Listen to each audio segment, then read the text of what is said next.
What if I told you that our lives are so interconnected, so intertwined, that if you gave me any 3 items, I could show you how they relate to each other? In a way, that's what journalism is all about, connecting the dots. Well, what if we put that theory to the test?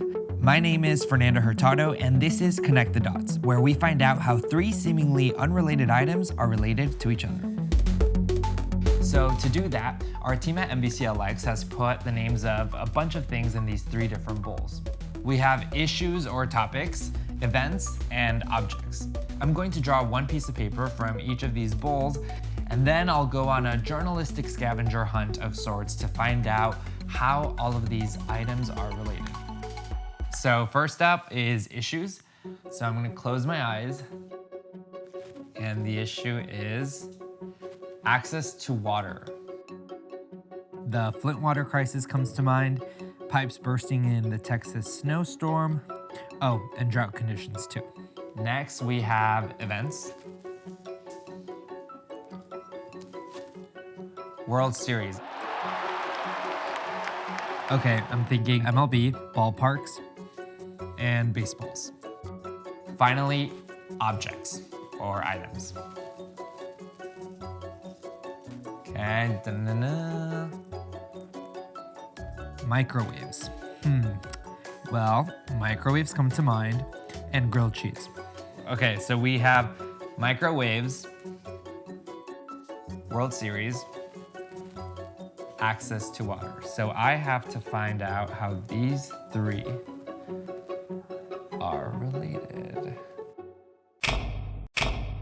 So I'm gonna start where every good story research starts, which is the internet. All right, so my strategy is to start with the World Series because so many people attend it and watch it, so there's more to grab onto there. Also, you should know my knowledge of sports is very limited, so this will be fun to watch for you. Anyway, I want to see what role access to water plays in the World Series. I'm going to start by looking for event planners who've organized a World Series. I'm gonna Google World Series event planner.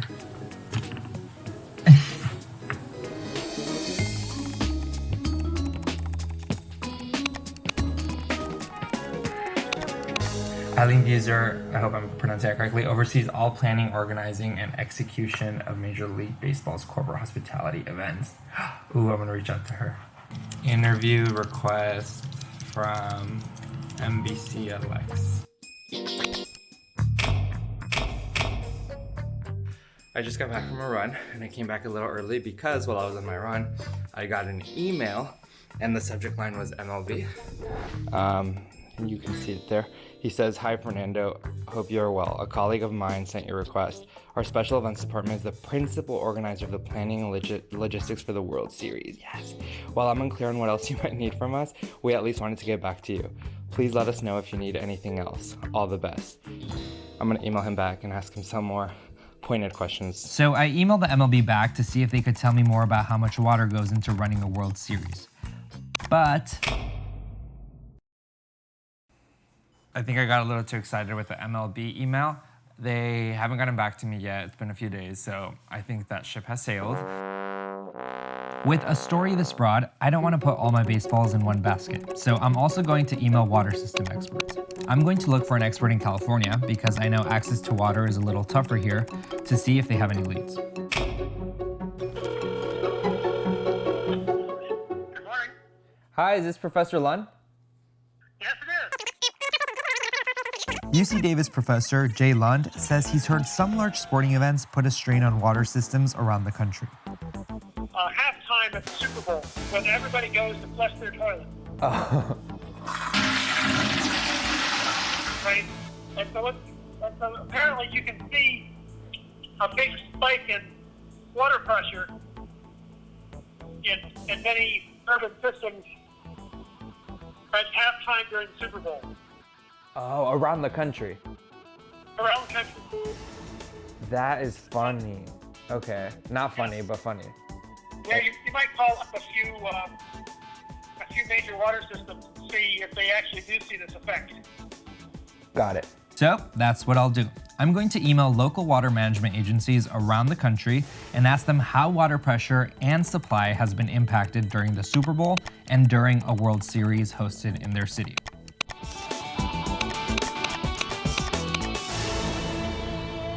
But now, we wait. It's been a few days and I finally heard back from a few of the cities I emailed.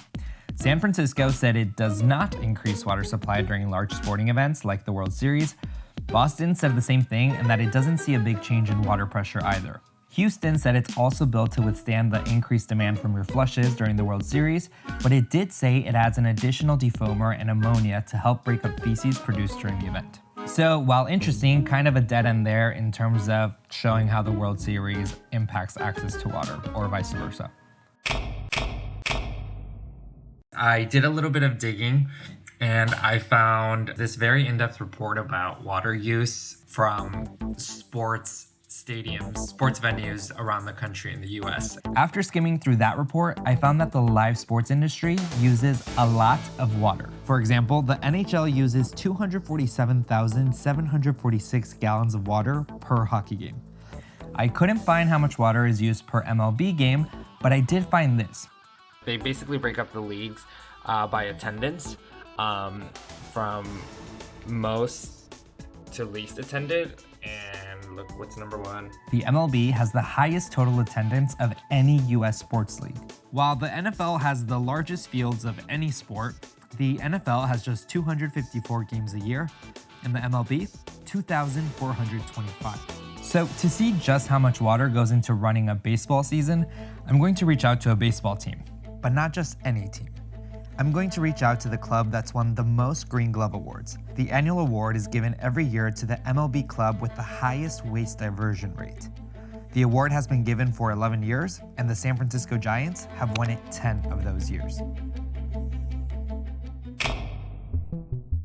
Hello, my name is Greg Elliott. I'm the Director of Field Operations for the San Francisco Giants. Hi, I'm Denise LaCentra, and I am the Operations Manager in the Engineering Department at the ballpark. You won't be surprised to know access to water is paramount in ballparks across the country.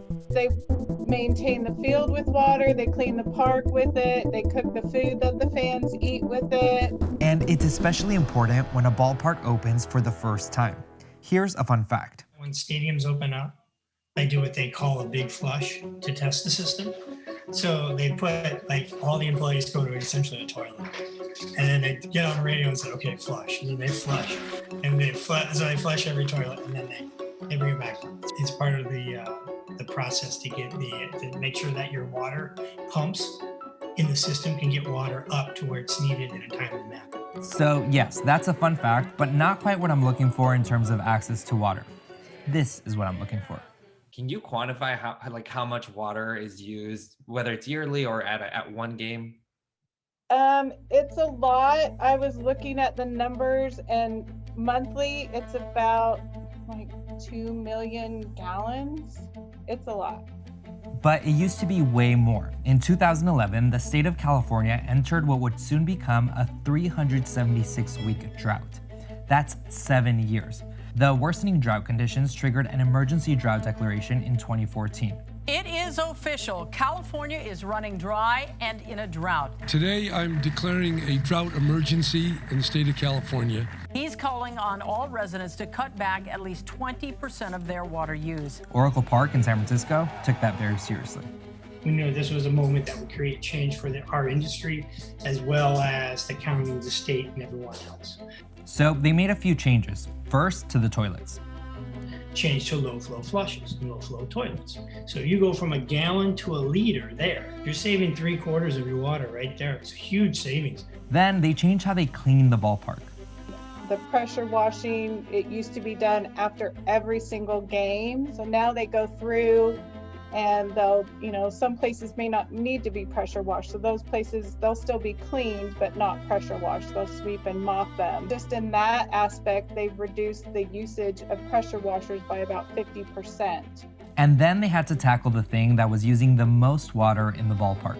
The irrigation is the most water intensive. We're watering about 13,000 gallons a day. To reduce water use, they installed sensors that use current weather conditions to calculate exactly how much water is needed every day to keep the field alive and healthy. These changes have helped the Giants use 33 to 50% less water irrigating the field. This is a big deal considering demand for water is expected to increase by up to 30% by 2050 as supply falls all over the world. That 7-year drought California saw, 40 states are expected to see water shortages of varying degrees before 2023. We fully understand the impact at the ballpark that we're doing and that we have on other industries and also the local environment and our ecosystem. So we go out of our way to recycle, to reduce, to reuse, to conserve.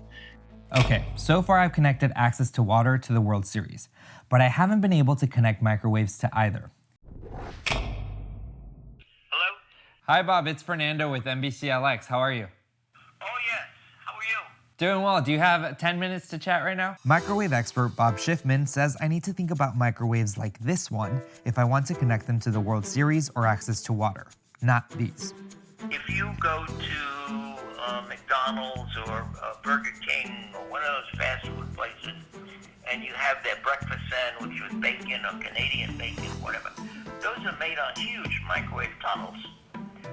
They make like 3,000 to 5,000 pounds of that kind of stuff an hour. These things go up to 500 to 1,000 kilowatts. They're huge. Wow. But because of their nature, they must be water cooled. It has to have access to water. It has to have access to water. It has to have access to water. If there's no access to water, you can't do it. Bob is talking about microwave tempering tunnels, which I'd never heard of before. They're used at meat processing plants to thaw thousands of tons of frozen meat quickly before it's made into something like hot dogs for the World Series. Instead of heating from the outside in, you're heating the whole thing, the middle, the outside, all at the same rate. So that's how you can heat up a really thick piece of pork shoulder quickly and efficiently enough. And because they're so huge, they get dangerously hot.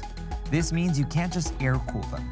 You need water, and a lot of it. There's 100 gallons in a closed loop. It absorbs the excess microwaves on either side. So that's how we keep it safe. They couldn't operate without access to water.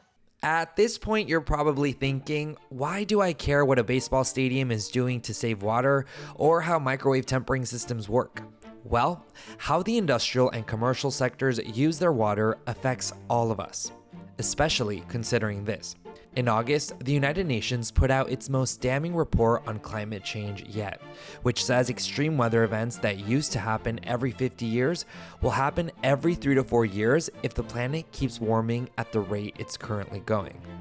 Those extreme weather events include long-term droughts. But here's what had the California Department of Water and Resources so concerned before this report even came out. Water year 2020, as we would call it, was actually California's third driest water year on record in terms of statewide precipitation, and also its third warmest. What was the big thing that happened last year? We saw just massive wildfire devastation in California in the summer, setting, new major records for acreage burn. In August of this year, one of California's largest water reservoirs hit its lowest level on record. And that same month, 50 of the 58 California counties were under a state of emergency due to excessive drought. But the worst part may be that there's only so much science can do to help us plan ahead. Since you're using a World Series analogy, the scientific ability to forecast precipitation at longer timescales, such as to say at the start of the winter, will this winter be wet or dry? The ability to do that is just about on a par with the ability to predict the winner of the World Series. At a similar lead time, which says that this is an area of science improvement where a lot of work remains to be done, and it would be so useful for water management if we could get better long-term precipitation forecasts. It's a lot to think about. I wanted to reach out to MLB one last time now that I had done more reporting. Water conservation is paramount to MLB. In Minnesota, the Twins, they actually capture all the rainwater, take that and use that for other things in the ballpark that have to happen to play baseball, right? And they're hoping their green initiatives influence fans at the ballpark and at home. If our fans can see that this is being done, that these different efforts are being done for 30,000 people a night, 81 games a year, like you can make those behavioral changes at home, right? And that's not just empty lip service. Research actually suggests sporting event habits can influence fan behavior at home. One study found college basketball fans who partook in composting at a sporting event were significantly more likely to compost at home. That's why MLB has its sights set on more than just water conservation. One thing that we're looking at is, on the concessions side, like how the Giants, like they have a garden on site that's next to a concession stand, and the produce in that garden is used in the concession stand. I think looking for more things like that, like a locally sourced produce, moving towards zero waste, moving towards the elimination of single-use plastics. How does that, composting. So next time you're at a ballpark, consider this. That hot dog you're eating, some microwaves and more water help temper that meat so it could be made into a sausage. And that bright green field you're looking at, if more ballparks don't figure out how to use less water to irrigate it, baseball players are going to have to find out if dry brown grass is easy to play on, and the rest of us will be subject to more wildfires spurred by extreme drought conditions. And that's how I found access to water, the World Series, and microwaves are connected to each other. What links can you find?